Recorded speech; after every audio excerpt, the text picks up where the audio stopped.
आ गया, नरेंद्र मोदी आ गया, सब बीजेपी जो है आने वाले सब आ गए। बीजेपी नहीं आए तो खरीद लेंगे वो लोग, मुसलमान एमएलए को खरीद लेंगे वो लोग। क्यों उनका पीछे पड़ते हो? आपका पार्टी, आपका तकदीर आप बनाओ, आपका फ्यूचर आप बनाओ, आपका बच्चों का फ्यूचर है।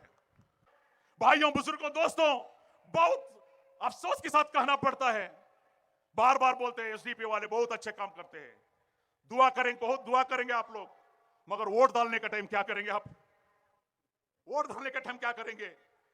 हाँ, अल्हम्दुलिल्लाह खुशी हम लोग को दुआ मिल जाएंगे, मगर हमारे बच्चों का मुस्तकबिल नहीं मिलेगा। दुआओं से, वोटों से मुस्तकबिल, तकदीर बदलता है।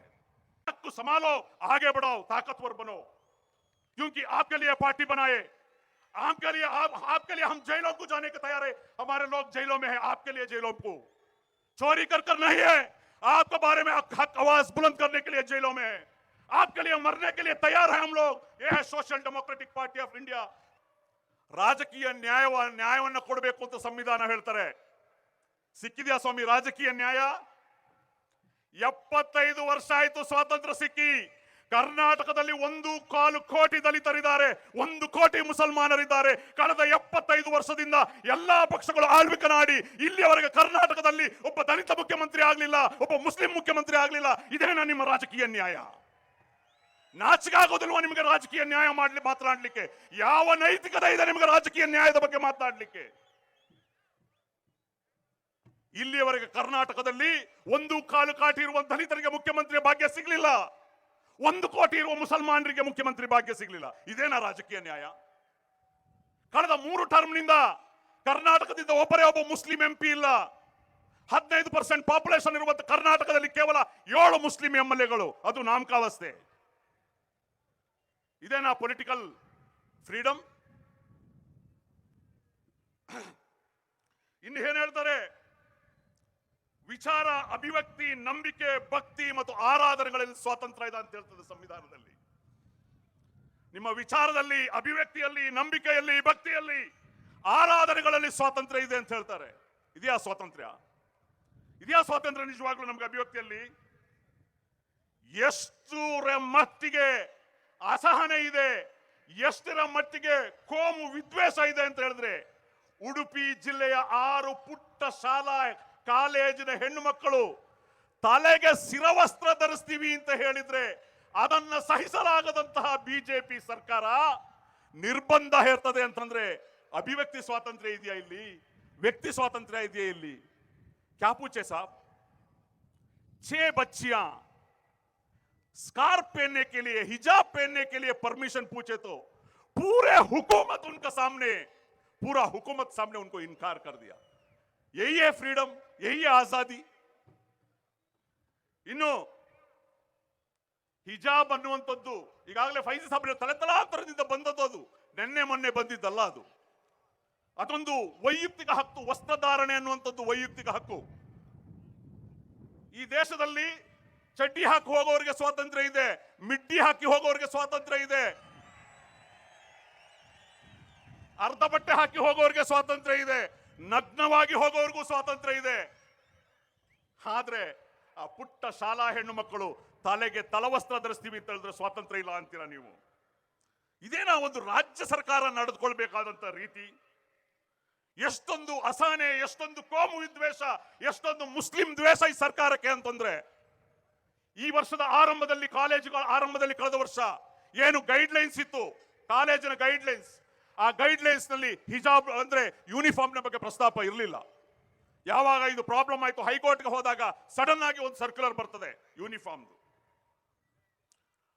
ಇವತ್ತು ಹಿಜಾಬ್ನ ಅವಕಾಶದ ಬಗ್ಗೆ ಚರ್ಚೆ ಆಗ್ಬೇಕಾದ್ರೆ ಇವರು ಹೇಳೋದು ಅದು ಯೂನಿಫಾರ್ಮ್ಗೆ ವಿರುದ್ಧ, ಅದು ಒಂದು ಸಮವಸ್ತ್ರಕ್ಕೆ ವಿರುದ್ಧ ಅಂತ ಹೇಳ್ತಾರೆ. ಸರ್ಕಾರದ ವಾದ ಅದು.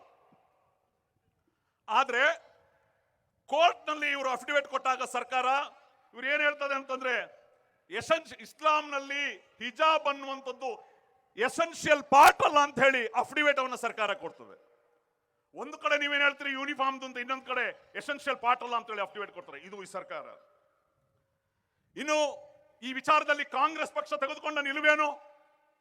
ನೀವು ಓಟ್ ಗುದ್ದುವಂತ ಜೋ ವೋಟ್ ಡಾಲ್ನೆ ವಾಲೆ, 50 साल, 60 साल, 70 साल से कांग्रेस को वोट उठाने वाले मेरे भाइयों बहनों सुन लो, क्या था हिजाब के बारे में इनका। जब पूरे मुल्क बीजेपी संघ परिवार रास्ते में उतर हिजाब के खिलाफ जो कार्रवाई किया, कांग्रेस क्या किया? कांग्रेस का प्रेसिडेंट बोलते हैं हिजाब के बारे में कोई भी बात करना नहीं, कोई भी मुसलमान एमएलए बात करना नहीं। ये स्टैंड था कांग्रेस का। मुस्लिम एमएलए का क्या था?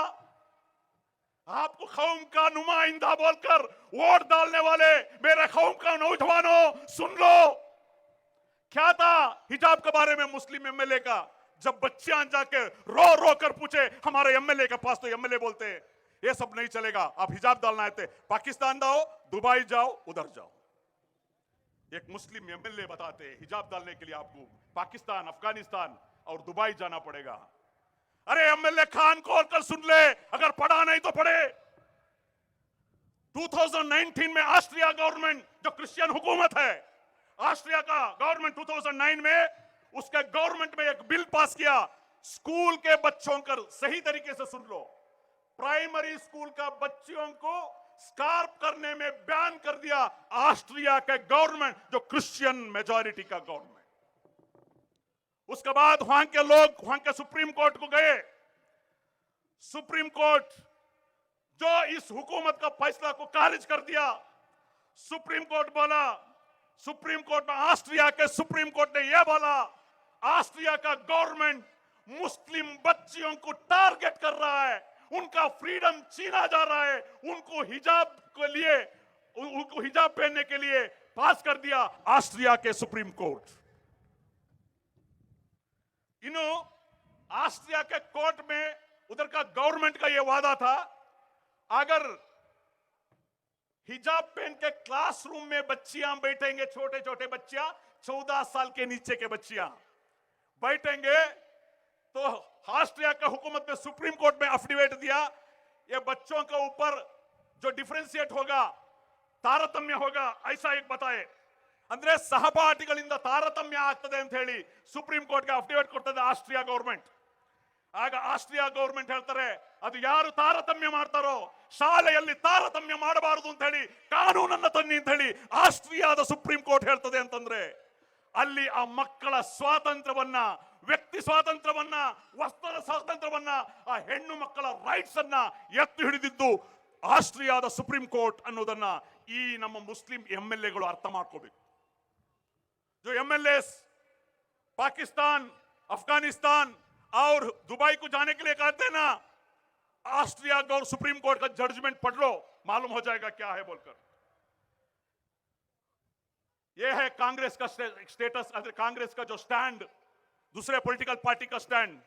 मगर सोशल डेमोक्रेटिक पार्टी का स्टैंड क्या है?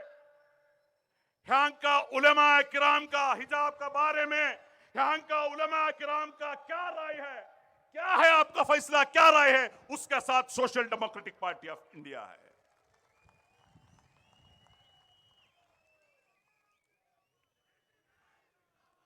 ಇನ್ನು ಹೇಳ್ತದೆ ಸಂವಿಧಾನ, ಸ್ಥಾನಮಾನ ಮತ್ತು ಅವಕಾಶಗಳ ಸಮಾನತೆ ಎಲ್ಲಿದೆ? 75 ವರ್ಷದಲ್ಲಿ ಸ್ಥಾನಮಾನದ ಅವಕಾಶತೆ ಎಲ್ಲಿದೆ? ಎಲ್ಲಿದ್ದಾರೆ ಉನ್ನತ ಹುದ್ದೆಗಳಲ್ಲಿ? ಐಎಎಸ್ ಐಪಿಎಸ್ ಗಳಲ್ಲಿ ಎಲ್ಲಿದ್ದಾರೆ ಹಿಂದುಳಿದವರು, ದಲಿತರು, ಮುಸಲ್ಮಾನರು? ಸಾಚಾರ್ ವರದಿಯಲ್ಲಿ ಹೇಳಿರುವಂತದ್ದು ನಮಗೆ ಗೊತ್ತಿದೆ ಏನಿದೆ ಅಂತ ಹೇಳಿ. ಇನ್ನು ಸಂವಿಧಾನ ಹೇಳ್ತದೆ ಐಕ್ಯತೆ ಮತ್ತು ಭ್ರಾತೃತ್ವವನ್ನು ಪ್ರೋತ್ಸಾಹಿಸಬೇಕು ಅಂತ ಹೇಳಿ. ಅಖಂಡ ಭಾರತವನ್ನ ನಿರ್ಮಾಣ ಮಾಡಬೇಕಾದ್ರೆ ಐಕ್ಯತೆ ಮತ್ತು ಭ್ರಾತೃತ್ವವನ್ನು ಪ್ರೋತ್ಸಾಹಿಸಬೇಕು ಬರ್ತದೆ. ಧರ್ಮ ತಾರತಮ್ಯ, ಜಾತಿ ತಾರತಮ್ಯ ಮಾಡಬಾರದು ಅಂತ ಹೇಳ್ತಾರೆ. ಆದ್ರೆ ಇವತ್ತಿನ ಪರಿಸ್ಥಿತಿ ಏನು? ಇವತ್ತಿನ ಸರ್ಕಾರದ ಅಜೆಂಡಾಗಳೇನು? ಜಾತೀಯತೆ, ಧರ್ಮ ತಾರತಮ್ಯ, ಧರ್ಮವನ್ನ ಟಾರ್ಗೆಟ್ ಮಾಡ್ತಾ ಇರುವಂತದ್ದು ಸರ್ಕಾರವೇ ಟಾರ್ಗೆಟ್ ಮಾಡ್ತಾ ಇದೆ. ಇವತ್ತು ನಿಮಗೆ ಗೊತ್ತಿದೆ, ಆಂಟಿ ಕನ್ವರ್ಷನ್ ಬಿಲ್ ಅನ್ನ ತಂದ್ರು, ಮತಾಂತರ ನಿಷೇಧ ಕಾನೂನು. ಆಂಟಿ ಕನ್ವರ್ಷನ್ ಬಿಲ್ ಅನ್ನ ತಂದ್ರು. ಆಂಟಿ ಕನ್ವರ್ಷನ್ ಬಿಲ್ ಅಲ್ಲಿ ಏನ್ ಹೇಳ್ತದೆ? ಈ ಆಂಟಿ ಕನ್ವರ್ಷನ್ ಬಿಲ್ ತರಬೇಕಾದ್ರೆ ಸರ್ಕಾರ ಹೇಳಿದ್ದು ಬಲವಂತದ ಮತಾಂತರ ಆಗ್ತಾ ಇದೆ.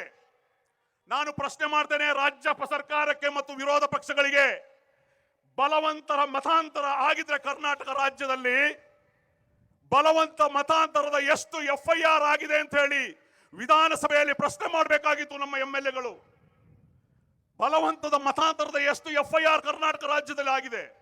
ಯಾರು ದೂರು ಕಟ್ಟಿದ್ದಾರೆ ಬಲವಂತದ ಮತಾಂತರದ್ದು.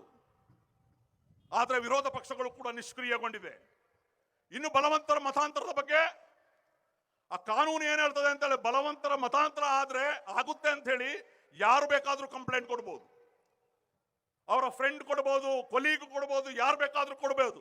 ಇದು ಎಂತಹ ದುರವಸ್ಥೆ ನೋಡಿ. ಯಾರು ಬಲವಂತದ ಮತಾಂತರ ಆಗಿದೆ ಅಂತ ಯಾರು ವಿಕ್ಟಿಮ್ ಇದಾರೋ ಅವರು ಕಂಪ್ಲೇಂಟ್ ಕೊಡಬೇಕೇ ಹೊರತು ಯಾರಾದ್ರೂ ಕಂಪ್ಲೇಂಟ್ ಕೊಟ್ಟರೆ ತಗೋಬೇಕು ಅನ್ನೋದು ಎಂತಹ ಕಾನೂನು ಇದು. ಇದನ್ನ ವಿರೋಧ ಪಕ್ಷಗಳು ಪ್ರಶ್ನೆ ಮಾಡ್ತಾ ಇಲ್ಲ ಅನ್ನೋದು ಈ ದೇಶದ ದುರಂತ. ಇನ್ನು ಅಚ್ಚೇ ದಿನ ಲಾಯೆಂಗೆ, ಸಬ್ಕಾ ಸಾಥ್ ಸಬ್ಕಾ ವಿಶ್ವಾಸ್ ವಿಕಾಸ್ ಅಂತ ಹೇಳಿದಂತ ಬಿಜೆಪಿ ಈ ನಾಡಿನಲ್ಲಿ ಬಂದಂತ ಮಾಡಿದ್ದಾದ್ರೂ ಏನು, ಮುಸ್ಲಿಂ ವಿರೋಧಿ, ದಲಿತ ವಿರೋಧಿ, ಕ್ರಿಸ್ತ ವಿರೋಧಿ, ಬಡವರ ವಿರೋಧಿ ಪಾಲಿಸಿಗಳನ್ನು ತಂದಿದೆಯೇ ಹೊರತು ಜನರಿಗಾಗಿ ಏನನ್ನು ಕೂಡ ಮಾಡಿಲ್ಲ ಅನ್ನುವಂಥದ್ದು ಈ 8 ವರ್ಷದಲ್ಲಿ ನಮಗೆ ಸಾಬೀತಾಗಿದೆ. ಪ್ರತಿ ವರ್ಷ 2 ಕೋಟಿ ಉದ್ಯೋಗ ಕೊಡ್ತೀವಿ ಅಂತ ಹೇಳಿದ್ರು. 8 ವರ್ಷಕ್ಕೆ 16 ಕೋಟಿ ಉದ್ಯೋಗ ಬೇಕಾಗಿತ್ತು. ಎಷ್ಟು ಉದ್ಯೋಗ ಸಿಕ್ಕಿದೆ ನಮ್ಮ ಜನರಿಗೆ? ಇದಕ್ಕಾಗಿ social democratic party of India ಜನಾಧಿಕಾರದ ಬಗ್ಗೆ ಒತ್ತಿ ಹೇಳುವುದು, ಜನಾಧಿಕಾರದ ಸಮಾವೇಶದ ಉದ್ದೇಶ ಈ ದೇಶದಲ್ಲಿ ಇರುವಂತಹ ರಾಜಕೀಯ ಪಕ್ಷಗಳು, ನಾವು ನಂಬಿಕೊಂಡಂತಹ ರಾಜಕೀಯ ಪಕ್ಷಗಳು ಜನರ ವಿಚಾರದಲ್ಲಿ, ಜನರ ಬಗ್ಗೆ, ಬಡವರ ಬಗ್ಗೆ, ಅಲ್ಪಸಂಖ್ಯಾತರ ಬಗ್ಗೆ ಕಾಳಜಿ ವಹಿಸೋದಿಲ್ಲ. ಅವರು ಅವರದೇ ಆದಂತಹ ರಾಜಕೀಯ ಮಾಡ್ತಾರೆ. ಜನರಿಗೆ ಅಧಿಕಾರ ಸಿಗಬೇಕು, ಜನರು ಬಲಶಾಲಿಗಳಾಗಬೇಕು, ಜನರು ಗಟ್ಟಿಯಾಗಬೇಕು, ಜನರು ಪ್ರಶ್ನೆ ಮಾಡಬೇಕು, ಜನರು ಈ ಅನ್ಯಾಯದ ವಿರುದ್ಧ ಎದ್ದೇಳಬೇಕು. ಅದಕ್ಕಾಗಿ ನೀವು SDP ಯೊಂದಿಗೆ ಕೈ ಜೋಡಿಸಬೇಕು. ಅದಕ್ಕಾಗಿ ಆಗಿರ್ತದೆ ಜನಾಧಿಕಾರ ಸಮಾವೇಶ.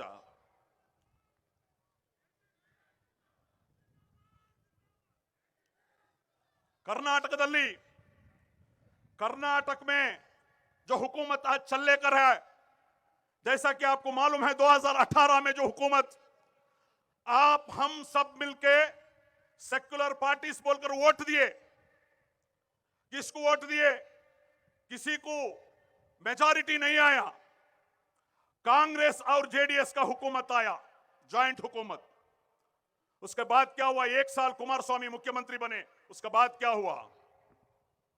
14 कांग्रेस का MLA, 3 JDS का MLA, आपका सेक्युलर वोट लेने वाले सेक्युलर लीडर्स इंक्लूडिंग रोशन बेग बीजेपी को चला गए, उसलिए आज बीजेपी का हुकूमत है। मुअज़्ज़िज़ उलमा किराम, मैं आपको रिक्वेस्ट करता हूं, इलेक्शन के टाइम में उलमा किराम, आप लोग हम लोग को बुलाते हैं, इंटरव्यू लेते हैं, आप क्या करते हैं या नहीं करते हैं? आप वोट बट गया तो बीजेपी आ जाएगा। अब बीजेपी को कौन लाया? बीजेपी को कौन लाया? हमारा उलमा किराम पूछना चाहिए, बीजेपी का हुकूमत कौन लाया? कांग्रेस ने लाया, JDS ने लाया, SDP ने नहीं लाया। उस टाइम में एडवोकेसी करते हैं बड़े बड़े IPS लोग, रिटायर्ड IAS लोग, लैपटॉप लाके हर मस्जिद में चलाते हैं। ये बार भी आएंगे वो लोग, वोट बटना नहीं बोलकर कांग्रेस को एडवोकेट करते हैं। मैं पूछना पाता हूं, ये IPS IAS वाले, अरे आपका औकात क्या? आप जब वर्दी में आपका चैम्बर में बैठे थे, सलाम अस्सलाम वालेकुम बोले तो वालेकुम सलाम बोलने आप हिचकिचाते थे। ऐसे लोग मुसलमान के हमदर्द अभी। मैं पूछना चाहता हूं, ये रिटायर्ड IAS IPS कांग्रेस को बैटिंग करने वाले, तुम जब IAS थे, तुम जब IPS थे, कितने नौजवान को तुम नौकरी दिए, क्या मदद किए? जो जेलों में सड़ रहे थे हमारे नौजवान, क्या किए उन लोगों के बारे में? ये पूछना चाहिए उलमा किराम, मस्जिद का जिम्मेदार। जब ये लैपटॉप लेके मस्जिद को आएंगे दिखाने के लिए वोट बटने का स्टोरी, तब पूछना चाहिए आप क्या किए इस कौम के लिए। पूछना चाहिए जब हिजाब का मामला आया, अजान की मामला आया, एंटी कन्वर्सन का मामला आया, सोशल बॉयकॉट का मामला आया, कहां थे ये लोग? ये लीडर्स, ये महाज वाले, ये IPS वाले, ये IAS वाले, ये कांग्रेस को JDS को बैटिंग करने वाले, हमारे नौजवान जेलों के जाने का टाइम, हमारे नौजवान मारो खाने का टाइम, जब कहां थे ये लोग? पूछना है उलमा किराम। बीजेपी अराजकते,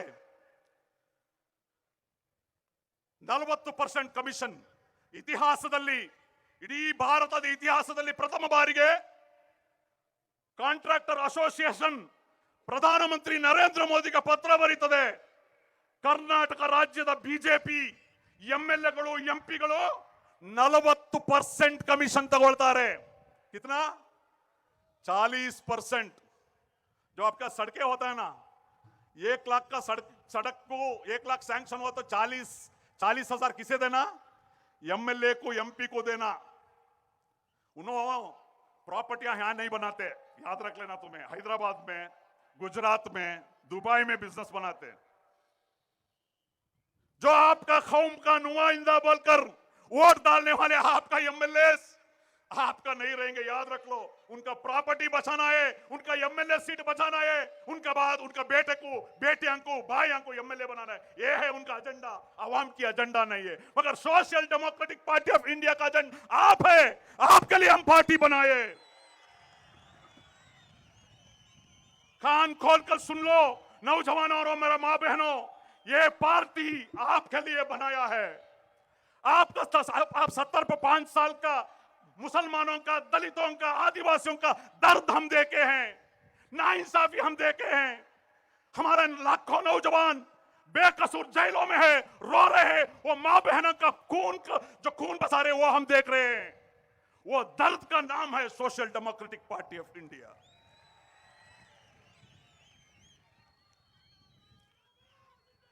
क्योंकि हम लोग इरादा कर आए हैं। 70 पे 5 साल जो हम लोग को गुलामी में रखे थे, उस गुलामी को हम नहीं सहेंगे। अपना तकदीर हम बनाएंगे इंशाअल्लाह। हमारे तकदीर बनाने के लिए किसी पार्टी के पीछे हम नहीं जाएंगे। खुद हमारा तकदीर इंशाअल्लाह अल्लाह के फजलों से हम लिखेंगे, इतिहास हम लिखेंगे इंशाअल्लाह। भाइयों बुजुर्गों, वक्त हो गया, ज्यादा वक्त मैं नहीं लेता। ये पार्टी आपका है, यह पार्टी आपके लिए है, यह पार्टी हमारे आने वाले नस्लों की है, यह पार्टी आने वाले नस्ल का उम्मीद है, यह पार्टी आपका बच्चों का फ्यूचर है। समझ लो, अब्दुल मजीद को एमएलए बनना, एमके फैजी को एमपी बनना यह मकसद नहीं है। क्यों आप लोग नहीं समझते? अपने एक ताकत को आगे बढ़ने को क्यों पीछे हटते हैं आप जब इलेक्शन आते हैं? भाइयों बुजुर्गों दोस्तों, बहुत अफसोस के साथ कहना पड़ता है, बार बार बोलते हैं एसडीपी वाले बहुत अच्छे काम करते हैं, दुआ करेंगे, बहुत दुआ करेंगे आप लोग, मगर वोट डालने का टाइम क्या करेंगे आप? वोट डालने का टाइम क्या करेंगे? हाँ अल्हम्दुलिल्लाह खुशी हम लोग को दुआ मिल जाएंगे, मगर हमारे बच्चों का मुस्तकबिल नहीं मिलेगा। दुआओं से, वोटों से मुस्तकबिल, तकदीर बदलता है। वोटों को सही इस्तेमाल करो। न देखो कौन आया, कौन हारा, कौन जीता, सब आ गया। नरेंद्र मोदी आ गया, सब बीजेपी जो है आने वाले सब आ गए। बीजेपी नहीं आए तो खरीद लेंगे वो लोग, मुसलमान एमएलए को खरीद लेंगे वो लोग। क्यों उनका पीछे पड़ते हो? आपका पार्टी, आपका तकदीर आप बनाओ, आपका फ्यूचर आप बनाओ, आपका बच्चों का फ्यूचर है। मैंने और एक बार बताता हूं, ये आपके पार्टी है, संभालो इसको। अब्दुल मजीद नहीं रहेगा, हन्नान भाई नहीं रहेगा, ये क्वेश्चन नहीं है। इस पार्टी को, इस तहरीक को, इस फ्लैग को संभालो, आगे बढ़ाओ, ताकतवर बनो।